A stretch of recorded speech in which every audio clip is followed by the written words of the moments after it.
Thanks for guys coming out today. This is the Hackateer premiere, and I thought I would just start with just a few brief words about who I am. My name's John Threat. I directed it. It's called Hackateer. It follows the adventures of 3 hackers who show you how to hack or build cool tech things, but they don't just leave it there. Then they go out and show you how to use it in the real world, all while being chased by a quasi-government agency who is basically out to kill them. In the process of the show, there's actually other elements, such as they actually interview some of the top tech people around the world, as well as some nefarious hackers who also, some of them, I don't know, maybe I used to hack with them, go to jail with them, that sort of thing. So I myself used to be a hacker. I used to break systems, and I'm going to show you a little bit about it, and then afterward I'll take some questions and we'll talk about it a little bit, and then maybe I could be goaded into drinking this beer that's hidden under here and start really talking about illegal stuff. So with that, why don't we crank it up?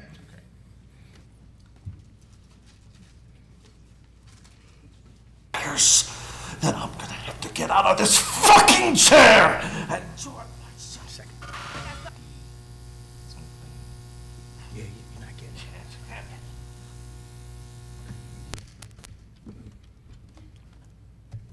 Okay, this blue screen is part of it, and here we go.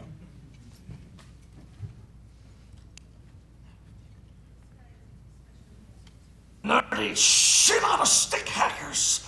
Then I'm gonna have to get out of this fucking chair and enjoy myself. That, I assure you, will be completely unnecessary.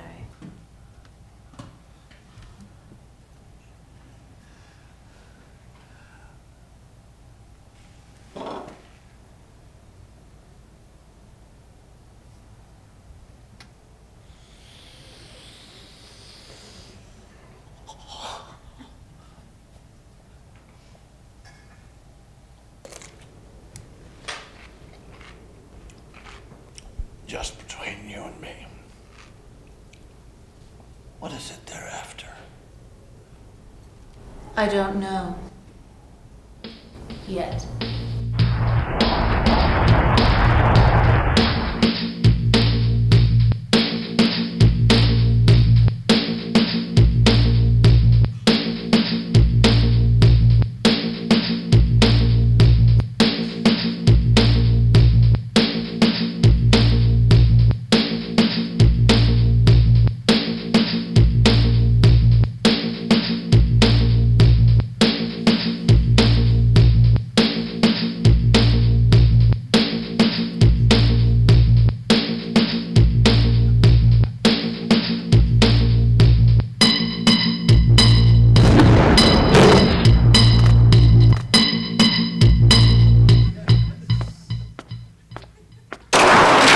Today we make a graph mag, the future of graffiti, right here. Check it out. This is crack.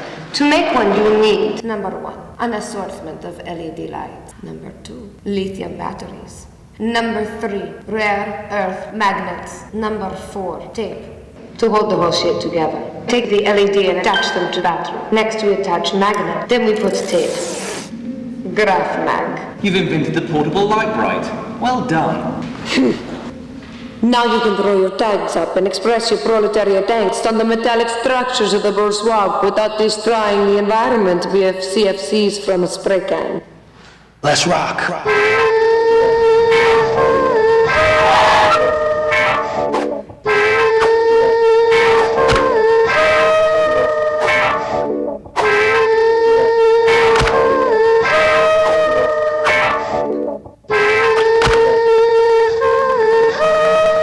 Monster cool. I got a better way to do it.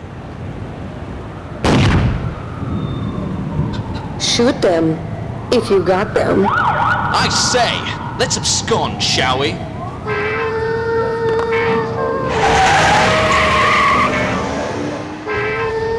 We still need more data before we can start. Next on the list, fiber optic. What? The retired Uber hacker? Да. Let's get him.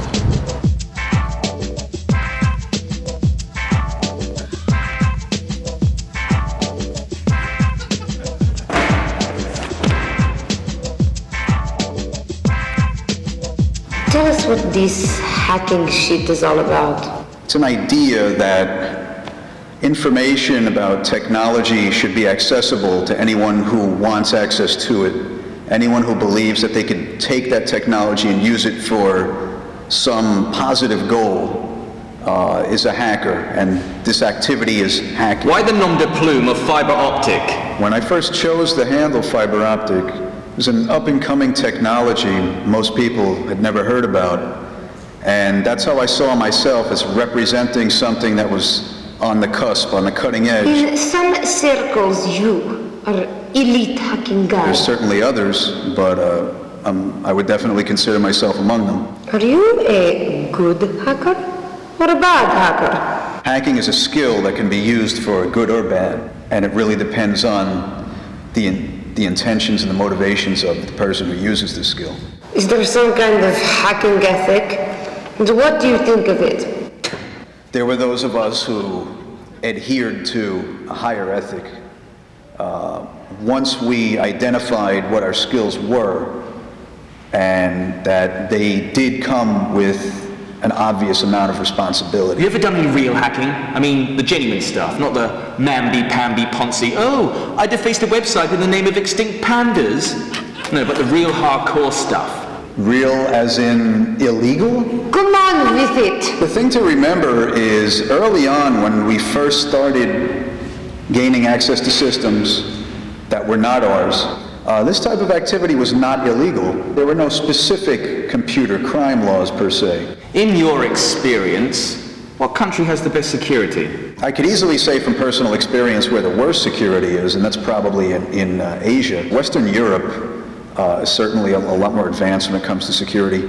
And in a perfect world, it would be nice if in the US we could have hackers and the media reporting on security threats, as well as security organizations and the government all taking part in securing the country and protecting its citizens from technological threats. I am more direct. What are the easiest kinds of companies to hack? I've seen security flaws in many different types of companies. I wouldn't say it was really restricted to any one particular type. What kind of systems you like to hack? In the past, one of our most favorite things to hack was probably the telephone network. The phone system was always far ahead as far as technology went. Bell Laboratories, in the past, historically, they've come out with some of the biggest breakthroughs in scientific history. You have new project. Tell us about them. Project MF? Project motherfucker. Now that's a project for me. MF actually refers to the multi-frequency tones that were used to signal between switches on the old telephone network. I thought it would be a really great idea if I could create some kind of simulation whereby someone would be able to blue box again. And it would also allow an entire new generation of hackers or phone freaks, or even just history buffs, to be able to experience what it was like to actually engage in this activity. The EFF says the AT&T have been a bit naughty and given NSA access to conduct illegal wiretaps. They could have just used us. Well, I wasn't exactly super pleased when I heard that AT&T was taking over Singular, who is my current provider. Interestingly enough, the iPhone is exclusively on their network. Why does the NSA want to listen in on these lamers, drone on about their blogs and these little Craigslist postings? What do you think? I don't know if I believe it to be a conspiracy, and if it is a conspiracy, who is it a conspiracy between? Is it between Apple and AT&T? And are we now saying that Apple is also cooperating with the government? You have your own Wikipedia page. Do you think you're some kind of big shit? I certainly didn't add the page for myself. Someone else did. So I guess I'm honored that I'm in there. Certainly people of far less importance in Wikipedia. Are you doing any hacking now? What kind of hacks? The good stuff? Or poser hacks? Spit it out already. Really, you know, one could say I hack for a living. Nowadays, on occasion, if I am doing a security type job, I like to do a lot more security architecture. I prefer to design things in a secure manner rather than being called in to do a security review and pick away at all the things I see that other people have done wrong. What do you do when you're not hacking? I certainly enjoy music, various kinds. I like the outdoors. I like. Enough! I've grown weary of your ceaseless prattle.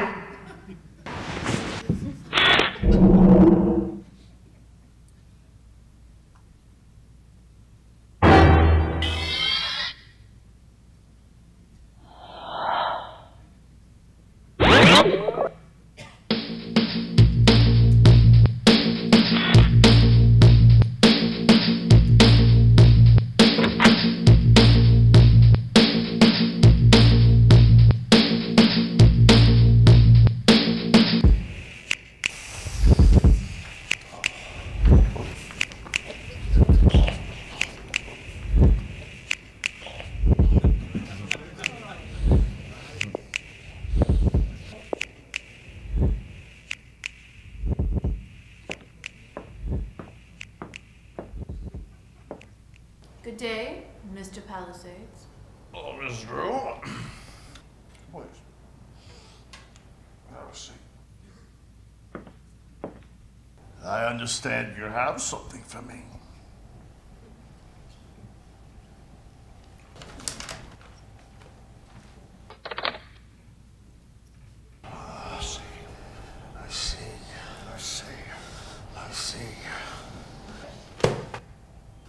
We'd like to prevent any further embarrassment to our betters, if you know what I mean. You get my drift. I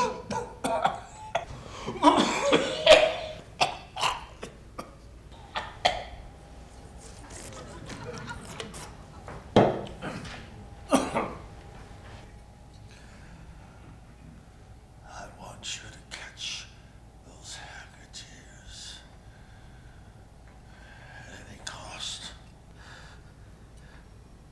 At any cost. At any cost. I'll need a few things. We all need something!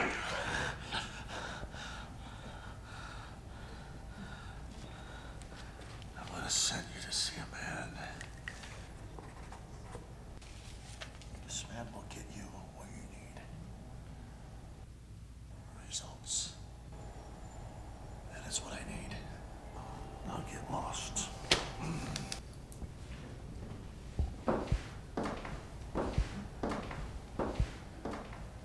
Whilst I enrich myself.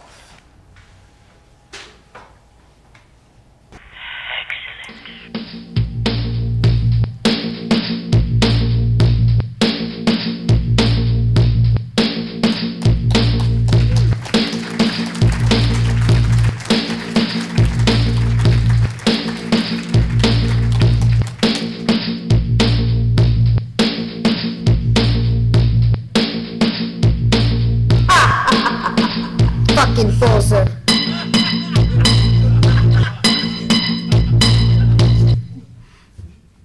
Cool. Thank you. You guys are too kind. Too kind. So just a little bit about the series. What it is about is to endeavor to make a series that really does multiple things, right? One of the hardest things is how do you do a hacker series that really encapsulates the experience, you know? I myself used to be like more of a systems breaker. I used to break into computers. And I can talk about it since I actually, there's certain crimes I did that are in the public domain, sort of, when we used to hack, you know. I mean, what can you do?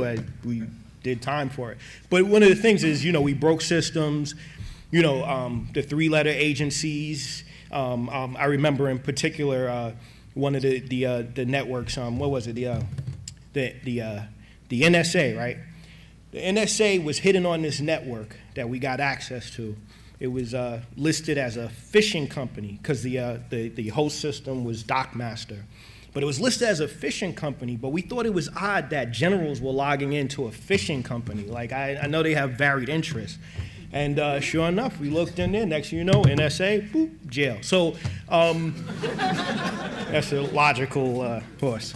Actually, the truth is that hacking government agencies, they never fucking know. You hack like a school, I don't know, the guy who's there, who's like the head of IT, is like, I got to get these guys. But like the government, they never know all the time. Banks, who knows? But, you know, so what I thought was like, I'd like to encapsulate some of these stories that I did. Like I used to work for the agency, right? And one time there was a system that we wanted to. I had to get this system in, right? I had to prove something. So I couldn't get for some reason I couldn't get root on this system. It was really frustrating. No, the problem was I could get root, but the guy was on the system 24 hours a day, so there was no window to do what I had to do.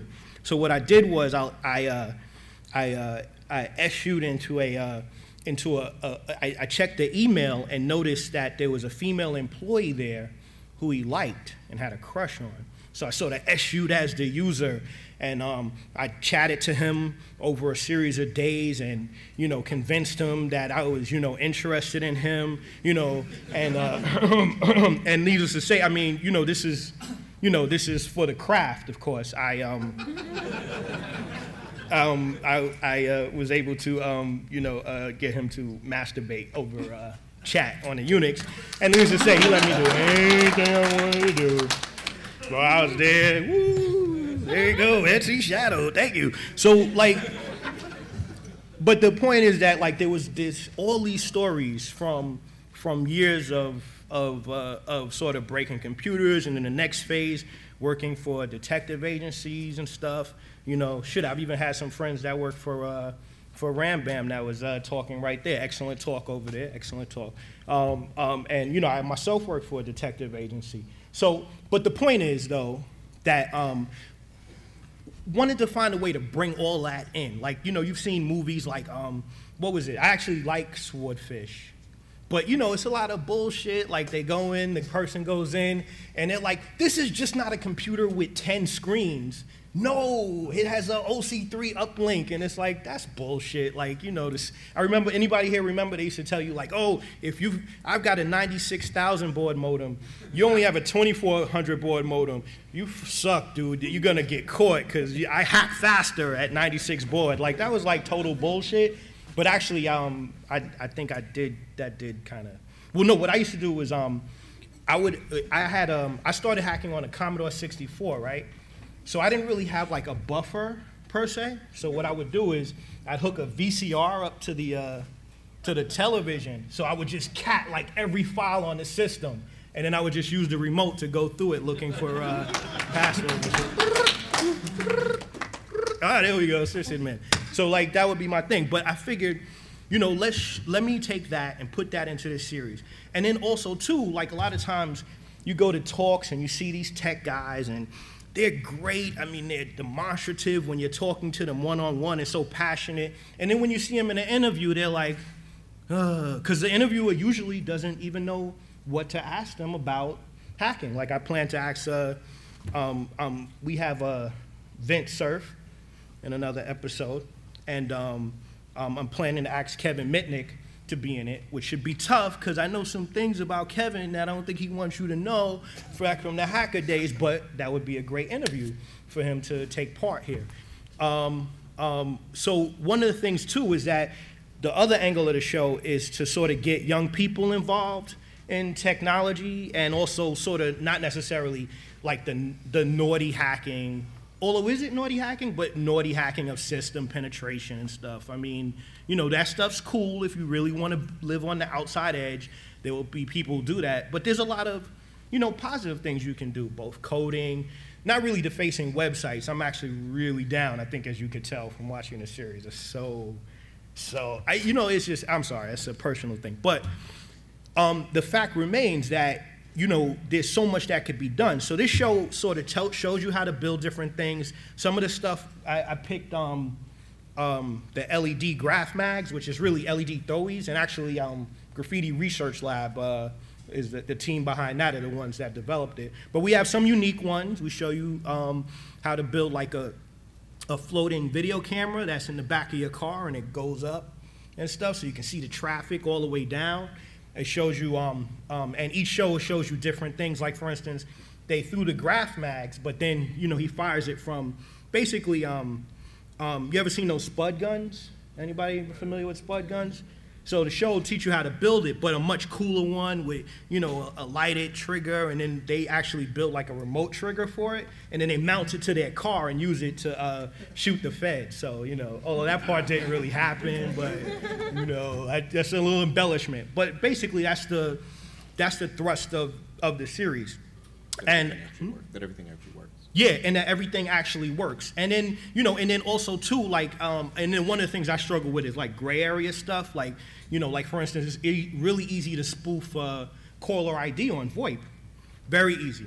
And it's actually not really a challenge because the whole SIP specification is there for you to figure it out. But you can do it really easy. You know, I figure we can dramatize it and put it in the show rather than necessarily show you how to do it. But if you look carefully, it will be there how to do it. And one of the interesting things too about it is like, then there's like some interactivity built in. Like for instance, there's a scene where Michael Palisades, the 600-pound man, gives shows a number. And actually, if you call that number, that's like some Grand Central thing, and it goes back, and you could actually talk to one of the characters and stuff. So it'll all be launching on Hackateer.com, and that'll be real soon. So if I tell you what, I'm gonna open the floor to a few questions. If anybody has any questions, I guess let me start there. Yeah, is this gonna be like an internet-only thing, or are you guys gonna try and get it on TV? Well, first let me ask you, what do you think? Would you like to see it on television? Hell yeah. Word? All right. All right, that's good, that's good. I would like to see it on television too. Right now, I'm leaning toward doing it online only because I can do it anyway. I've actually, for a living, direct pieces for television, and oh boy, that's a job. But anyway, the point is that, you know, you can't really, you know, they'd be like, oh, they'd be nervous, you know, somebody's gonna hurt themselves, spud guns. They'd probably be worried about LED lights. I mean, they'd get all nervous. You've heard people talk about, you know, they shut down Boston over LED lights. So, you know, but I like to, you know, so right now I'm considering doing it online. That's where the audience is. There's tons of little things like the episodes run backwards in hex, the numbering of the things. There's a whole lot of, you know, inside jokes related to online. I think that's where things are moving, and most of the people would be interested in this spend most of their time consuming entertainment online. And I think, so that's really where I want to do it. I have to admit there is some television interest, but I'm really, right now I'm moving to doing it online. What if you could talk a little bit about Pain Hurts?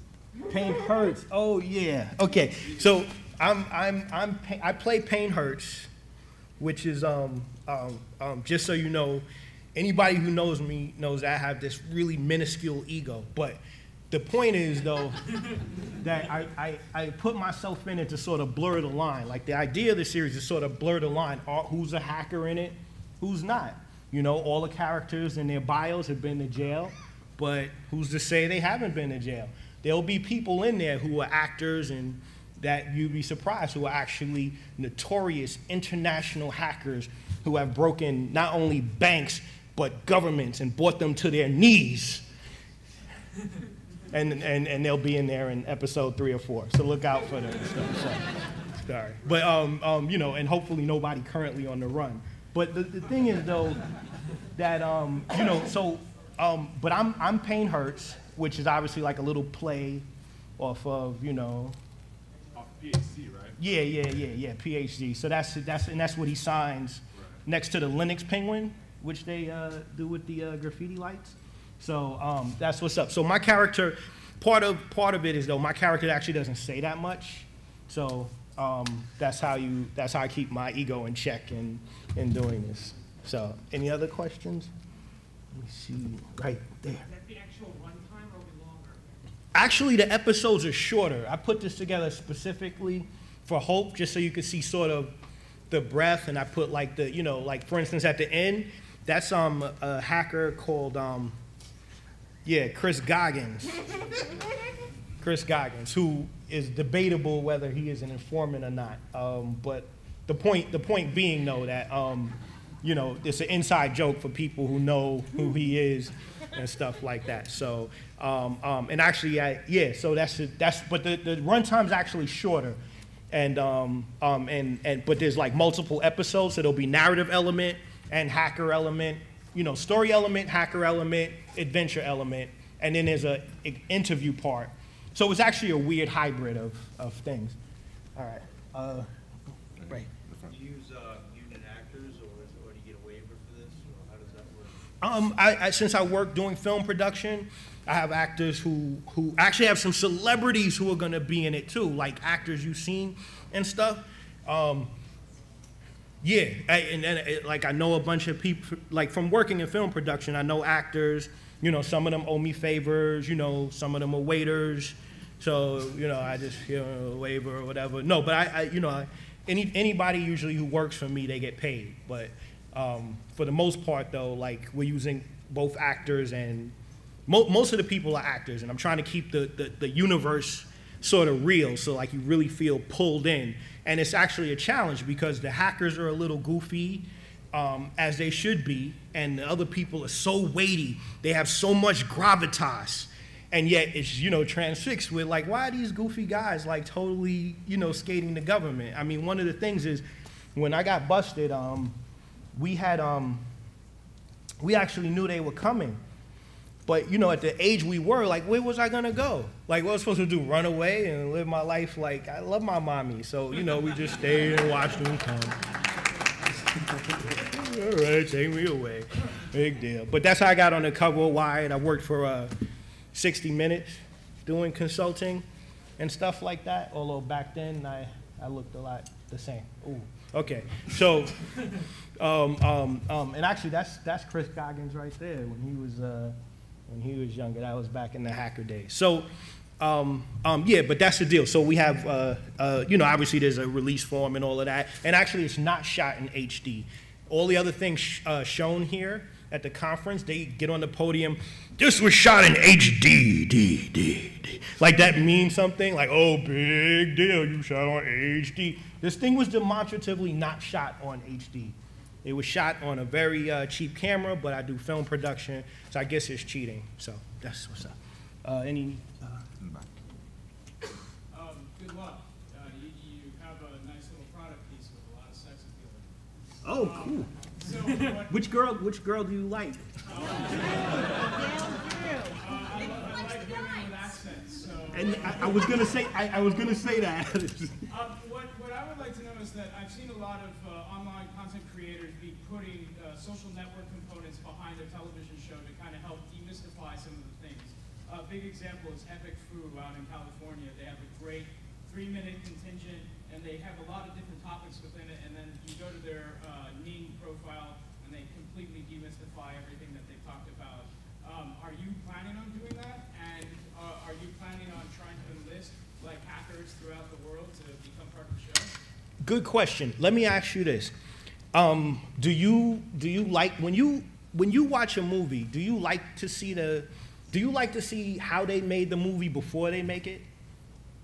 I like to see it afterward, depending on what type of movie it is. Right, but like let's take Hellboy 2, for instance. Would you want to see them or 300? Would you want to see them set it up? I like it. Me personally, I think that I want to keep the mystery in. But you do need the social network, right? I think that's a brilliant question, and it speaks to the strategy for deploying this online. Absolutely, and we're going to have other hackers in it, but we want to have people also submit things. But this is one of the interesting twists we're going to have. Like for instance, there'll be when you see a number in the show, if you call a number and leave a message, the character will actually, in the show, pick up his phone, listen to his messages, and if you leave a choice message that's interesting, they'll play it in the show. You know, Rockstar will be like, you know, blah, blah, and if you like left a message like, screw you, Rockstar, you totally suck. Like, yo, you might have to tell your friends, and that might be like 10,000 hits right there. Like, wow, you know, yo, they totally put me in the show because I cursed Rockstar out. So we have a bunch of interesting interactive elements. But even though we're gonna build a community around it, I think for this particular show to work, I'm not gonna demystify it. I think it's important to sort of keep the mystery of what's going on, what's real, what's not. You know, I mean, and some of the stuff is actually real. We do cross the line a little bit, so much to the chagrin of the actors. But you know, but you'll see in the if you check it out online when the car chase scene, you'll see what I mean. I really put them through it for for that. The web address? Oh, Hackateer.com. Yeah, that was very. Thank you for pointing out. Indeed. So it's Hackateer.com. If you go to and stuff. Oh, there it goes. There it goes. What's the funniest shit you can talk about from the LOD MOD war? Let's see. Okay, so there used to be a group called Legion of Doom. There's a beer and podium there for you. Oh, yeah. Okay, cool. There used to be a group called the Legion of Doom. They were the baddest hackers ever, right?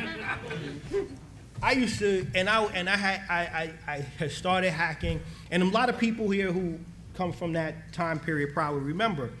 You see LOD, there was text files, you know, it was this paper trail. They were like giants. You know, I would read about them. Wow, that was cool, yo, Legion of Doom. So then, you know, I was still hacking and doing my thing and everything, learning the ropes. And then what happened was, you know, here in New York, I started to meet a bunch of other hackers who were like sort of like more like my attitude. Like for instance, I remember, I'll give you an example. I logged into Q-Link. I get onto Q-Link, I type in, I get into the teen chat room, and I say, hey guys, anybody know who Biz Markie is? And they're like, yo, fuck you, it's all about New Kids on the Block. And it's so, I still blame Marky Mark to this day. That's why I'm a hacker. So. Indeed, indeed. So I went and ran into some like-minded fellows, and there was a huge schism, because actually Mark Abene, who you saw interviewed in here, he used to be in Legion of Doom, and it was sort of a schism. So we started like, we were like, yo, we didn't put too much thought into it. Like, yo, let's just make it like one letter up. So we just made it MOD, and that's how MOD was born, the ultimate hacking group and stuff. So I was actually in another group, 8-Legged Groove Machine. I was right after Fusion left, and I took the USA spot. That's right, go 8-Legged Groove Machine. So that was a pure, yeah, oh yeah. So I was a pure systems hacker. Like I should straight up, you know, X25, TCP/IP, and of course what really got me in trouble during the war with LOD was the remote headset function on the DMS 100. There was nothing like logging into a switch. You put a little trap, you get the passwords, boom, then you set up the remote headset, and you could tap lines. It was a beautiful thing, and still is. Highly illegal, but you could do it. So, you know, and it's amazing. I mean, but of course now, why do you do that? You got VoIP. I mean, it doesn't take anything. You could just get on a TCP/IP, get the package, assemble them. Next thing you know, you're listening to phone calls.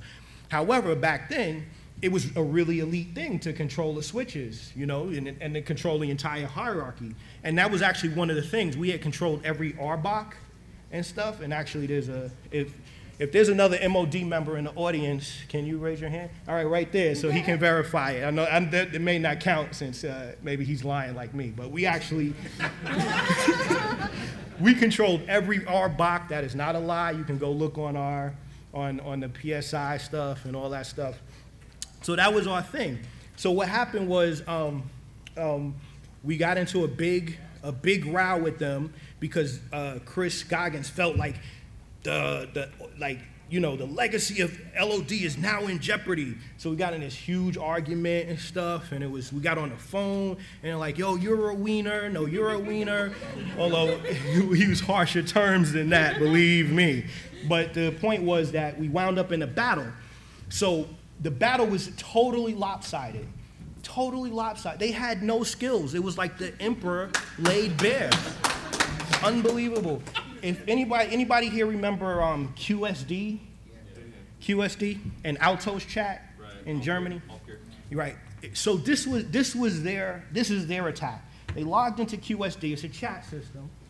And meanwhile, keep in mind, we're like cutting off their phones.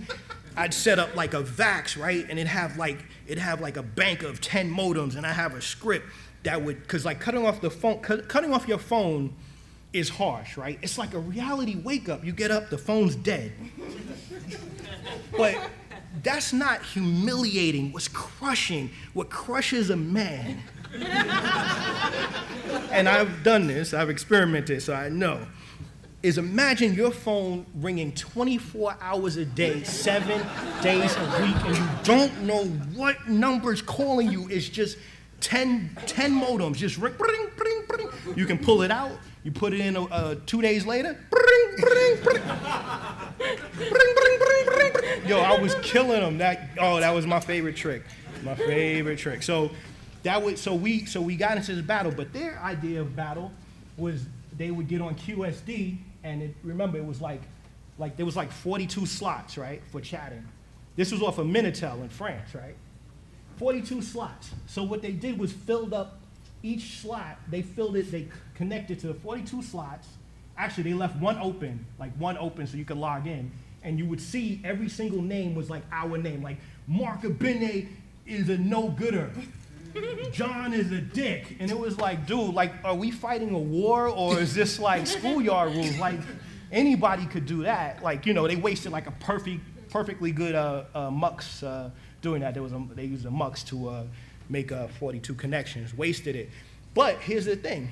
So meanwhile, they're doing these small things, or they'd get on the chat in Germany and be like, they have more, we would see them chatting. They'd be like, they have more power than any one hacker should have, especially that corrupt. His head is full of himself. And I'm totally, if anybody knows, I was always a nice guy. I'd be like, don't do that, right? I'd be like, him right there, I'd be like, yo, I would always be like, yo, don't do that. I was the mediator. But for some reason, they thought I was the mean guy. I don't know why. I was never the mean guy. But anyway, the point is that we had, they were doing that, and meanwhile, we were busy taking all their stuff. So so what happened was, we saw them on this Germany chat, but the problem was they were using this NUI, Network User ID, out of Texas. And it was called, well, the big schism was that everybody's using ParMaster X25. Right, ParMaster had made this NUI on Timnet, which was owned by BT Telecom, and unfortunately, the story is that I actually taught him how to make it, which was a big mistake. But also put the chip in his head? Oh yeah, he sees UFOs now. That guy's crazy. He looks like Baxter from Great Space Coaster. So the point. But Par was a good guy before he went, you know, beautiful mind on us.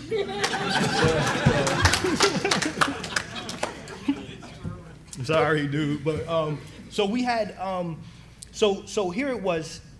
It's like clear as day. We see them logging in from Texas with ParMaster X75, and even worse, they were talking to my old group, 8-Legged Groove Machine, asking them to hack the network operations center for SprintNet, because they had access to the old primes that controlled it, and they were busy migrating them to Sun, and they didn't really know how to backdoor Sun. They didn't know how to backdoor Prime either, but they didn't know how to, and we did, but they didn't know how to backdoor the Sun. But we saw them doing it, and we saw them give the login to 8-Legged Groove Machine so they could backdoor the Sun for them over in Texas. We saw it, we took it, end of the war. Right then and there. And then that was what could they do? They just had to cry in their milk. But it was a great experience. I mean, obviously there was lots of other small skirmishes and stuff, and lots of little tricks you can do to really annoy somebody. I always thought about, you know, writing a little book on how to really just annoy. You know what can really annoy somebody? The same way, you know, I talked to you about the bank of modems. This is real simple, and you probably thought about this, is the text message. You know, somebody has a text message, man, you could really get like a anonymous mail situation going. You don't even know how to hack, and just set it up and really just you know, what's it called? Passive-aggressive attack. Like they don't even know. You don't put your name on it, but they just keep getting text messages. Bring, bring. There's no way to stop it. They have to call their provider and get it blocked. A big headache. Sorry, I shouldn't have told everybody that. You know, but actually, I hacked so much when I was younger that I lost like several girlfriends. Like I would be on the modem, and then like I would see like garbage go across the screen. And I'm like, oh shit, I'm in Bell South. No, I finally got Bell South. And I see garbage going on, disconnect. And suddenly I pick up the phone, it's the operator. Yeah, you're getting an emergency breakthrough from Levette. Levette calling, John, get off that modem. And I couldn't help it. I lost like 3 girlfriends back then. But I also would get girlfriends from hacking too. I mean, you know, it was nothing like, you know, it was almost like you were a wizard. Like, you know, you say to a girl and stuff. You're like, yeah. So, I try to call a girl, and the phone would be busy. So I just give her 3-way calling, and then, bing, hey, what's up, baby? How you doing? I don't have 3-way. Yeah, I know, I gave it to